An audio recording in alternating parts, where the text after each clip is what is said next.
Apple takes center stage today at its annual Worldwide Developers Conference. And one of the things that we're expecting from Apple is to debut a new music streaming service that could give Spotify a run for its money.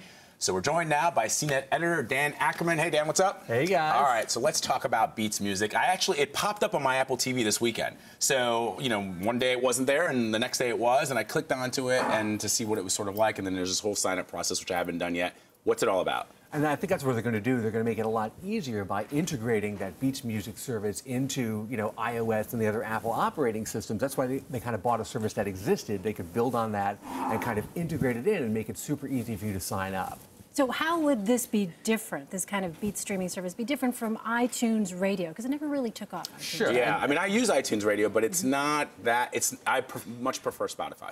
Right. Well, iTunes Radio and Pandora, like radio services, they're kind of pre-programmed. But Spotify is sort of a listen to whatever you want, and that's what Beats Music is. And the problem is it's really hard to differentiate because you just pay a set fee and you stream anything you want. Spotify has that free tier, which Beats Music is probably not going to have. Certainly the current version doesn't have that. So how do you get people to pay $10 a month when they can just get Spotify and just listen for free? And before we move on, so if Spotify, if you have Beats Music, are all the artists that are available on Spotify available on Beats? Have the record labels signed up with Beats the same way that they have with Spotify? I'd say it's about 90% the same, whether it's Spotify or Beats or Tidal, Jay-Z's music service. It's a question of who you're going to give your $10 a month to. Okay. All right. Today's CEO Tim Cook is giving the keynote address. What do you expect him to really focus on? You know, we thought they were going to talk a lot about Apple TV, and if you even see the kind of logo for the conference, it's like this outline that looks like the Apple TV box.